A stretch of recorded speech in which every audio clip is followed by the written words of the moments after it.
എന്തുകൊണ്ടാണ് asset allocation important, അല്ലെങ്കിൽ സാറുടെ asset allocation process normally എങ്ങനെയാണ്?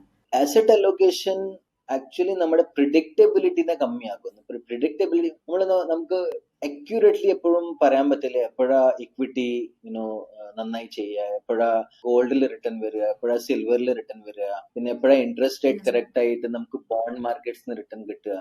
ഇതൊക്കെ പ്രിഡിക്റ്റ് ചെയ്യാൻ ഭയങ്കര ഡിഫിക്കൽട്ടാണ്.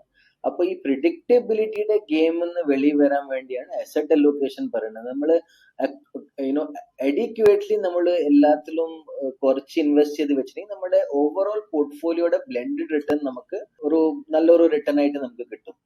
കാരണം നമുക്ക് എപ്പോഴും അറിയത്തില്ല ഏത് അസറ്റ് ക്ലാസ്സാ.